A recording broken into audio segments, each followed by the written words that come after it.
오늘은 테슬라의 사이버캡을 통해 자율주행의 미래를 상상해보려 합니다. UX 디자이너로서 사이버캡이 어떻게 우리의 이동 경험을 재정의하는지 분석해보겠습니다. 이번 영상에서는 세 가지 핵심 포인트를 다룹니다. 핸들과 페달 없는 디자인으로 인한 탑승자의 심리적 변화, 사이버캡 디자인이 가져올 도로 위 인식 변화, 완성도 높은 UX로 향상된 자율주행 경험. 테슬라는 단순한 자동차 회사가 아니라 미래를 설계하는 기업입니다.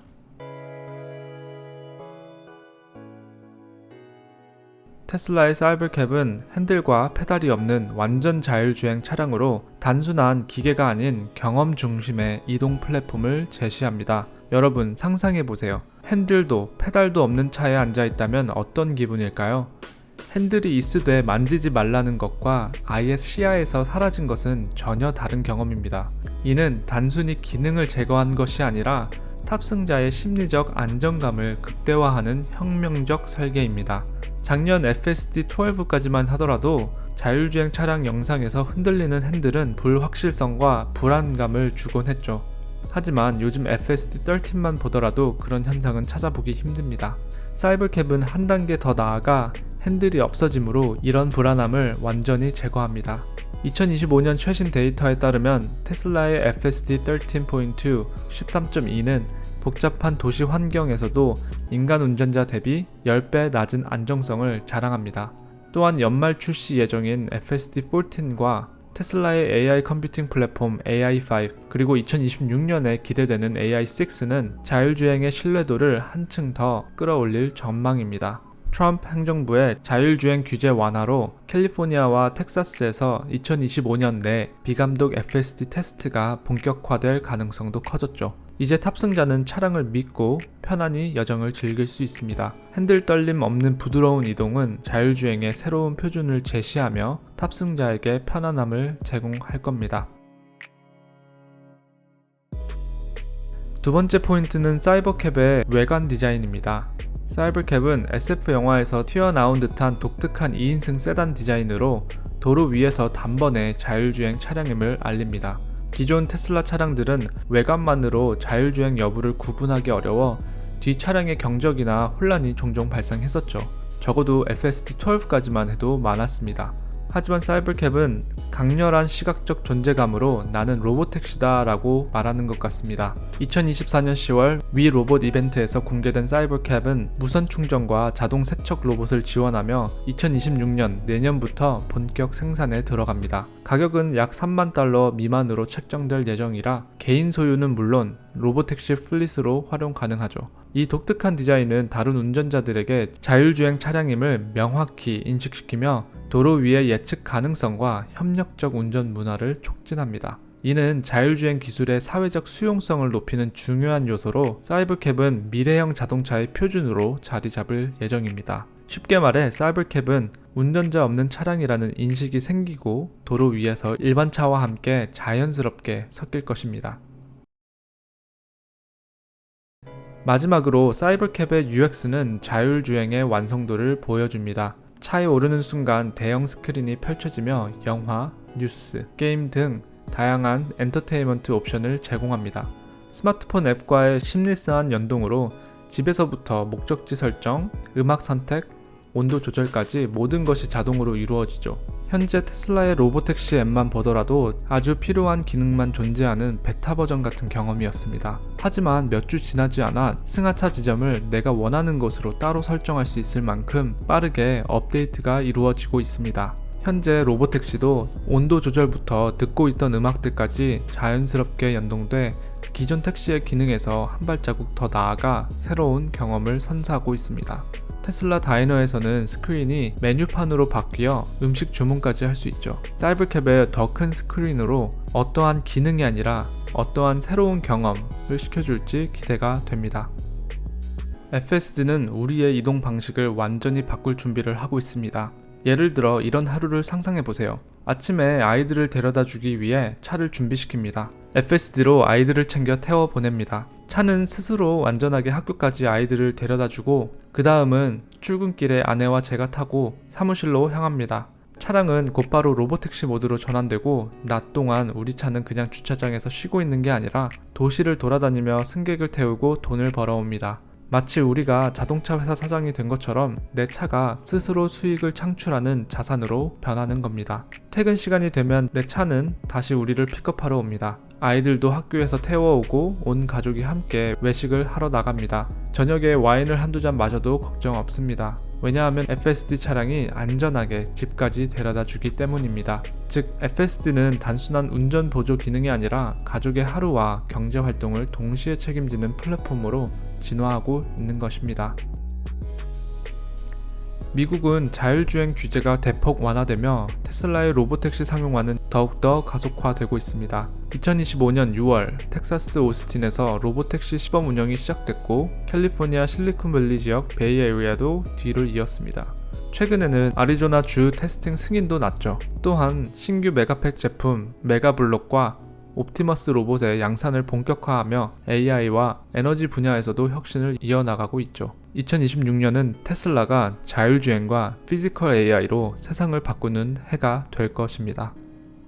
최근 한 피규어 로봇 영상이 화제가 됐습니다. 식기세척기에 접시를 척척 넣는 장면, 마치 사람처럼 실수 없이 동작하는 모습은 많은 사람들의 관심을 끌었죠. 온라인에서는 테슬라는 왜 이 정도도 못하냐 라는 조롱 섞인 반응도 이어졌습니다. 하지만 여기서 중요한 질문을 던져봅시다. 만약 그 로봇에게 이렇게 지시한다면 어떨까요? 그거 그만하고 TV 꺼, 그리고 애들 불러서 밥 먹으라고 해. 단순히 접시만 옮기는 게 아니라 상황을 이해하고 우선순위를 정하고 사람들과 소통해야 하는 복잡한 작업이 주어졌을 때 과연 그 로봇은 어떻게 반응할까요?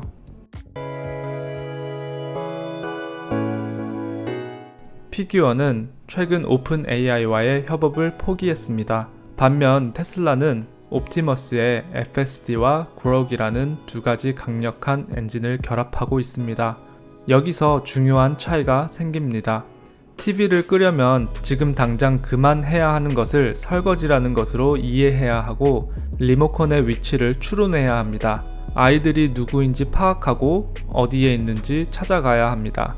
단순히 명령대로 밥만 먹으라고 할지 아니면 직접 데리고 올지도 결정해야 하죠.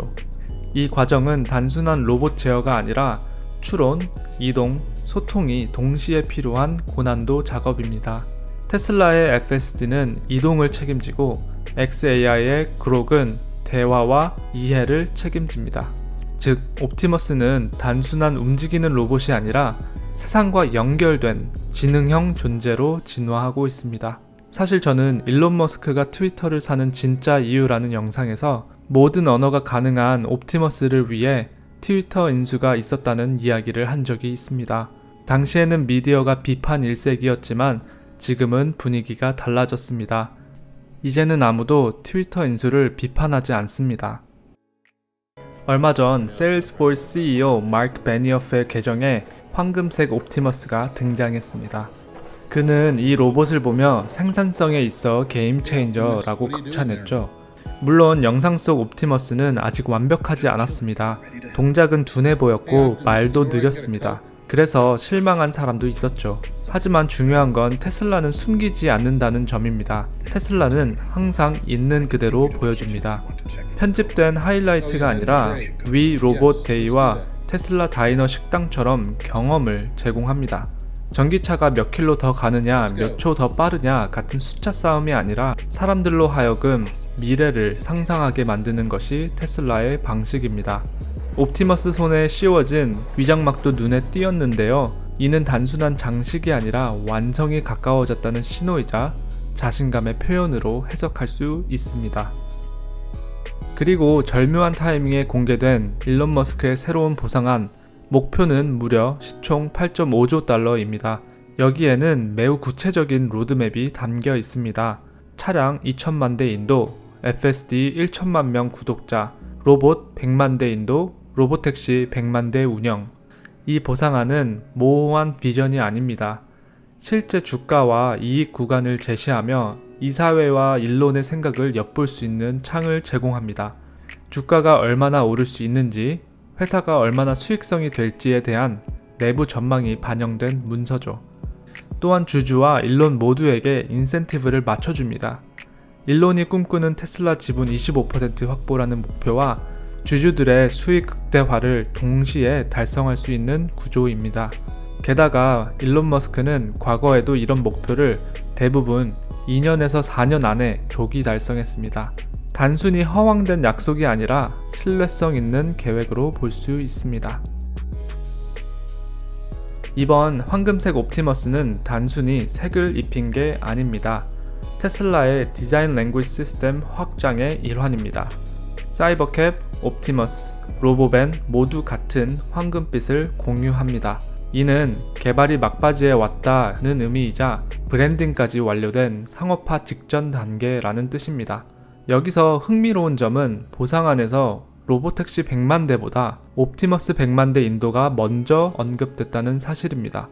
즉, 테슬라는 로봇 상업화가 로보택시보다 더 빠를 것이라고 보는 겁니다.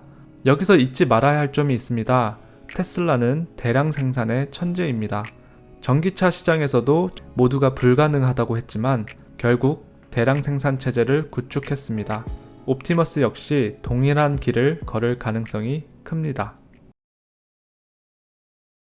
자, 이제 상상해 봅시다. 옵티머스 100만 대가 세상에 풀리면 어떤 일이 벌어질까요? 먼저 집안입니다. 청소하고 요리하고 심부름까지 대신해 주는 거죠. 단순히 로봇 청소기 같은 가전이 아니라 AI가 결합된 생활 파트너로 자리 잡습니다. 제가 앞서 예시로 말씀드렸던 복잡한 명령어를 이해하고 실행하는 게 바로 이 단계에서 현실화되는 겁니다. 다음은 산업 현장입니다. 물류센터에서 박스를 척척 옮기고 공장에서는 부품을 조립합니다. 병원에선 환자를 안전하게 이송하고 농업 현장에서는 단순 반복 노동을 담당할 수 있습니다. 그리고 서비스업입니다. 카페, 레스토랑, 호텔에서 직원처럼 손님을 맞이합니다. 단순히 사람을 대체하는 것이 아니라 위험하고 힘든 일을 대신 맡는 것이죠. 한국 시골 식당에서도 서빙 로봇이 들어와 있듯 가격과 인건비가 맞춰지는 순간 변화는 굉장히 빠르게 일어날 것입니다. 이제 이런 그림은 공상과학 영화가 아닙니다. 테슬라가 대량 생산을 시작하는 순간 곧바로 현실이 됩니다. 팔란티어가 소프트웨어로 모든 산업을 고객으로 두고 있다면 테슬라는 피지컬 AI로 모든 산업 그리고 모든 가정을 잠재 고객으로 두는 겁니다. 시장 규모 자체가 훨씬 더 큰 판이죠. 정리하자면 최근 공개된 옵티머스는 치밀하게 짜여진 편집 영상이 아닙니다. 테슬라의 자신감, 비전, 그리고 상업화를 향한 구체적인 준비 단계를 보여주는 신호였습니다. 스페이스X 엔진처럼 단순해지는 디자인, 점점 자연스러워지는 동작, 대량 생산을 겨냥한 설계와 출시 임박을 앞둔 막바지 브랜딩까지 테슬라가 로봇 100만 대를 생산한다면 목표 시총은 3조 달러, 주가는 1000불입니다. 하지만 여기서 끝이 아닙니다. 그때 되면 기관 투자자들은 이미 피지컬 AI 모멘트를 목격하고 있을 겁니다. 6월 22일 오스틴에서 시작된 로보택시 런칭, 그리고 9월 5일 로보택시 앱 일반 배포까지 불과 몇 달 사이에 일어난 변화는 지난 4년간의 정체기가 결코 헛되지 않았음을 증명합니다.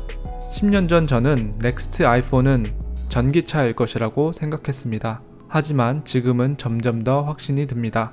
넥스트 아이폰은 자율주행, 그리고 그것을 품은 옵티머스일지도 모른다는 사실 말이죠.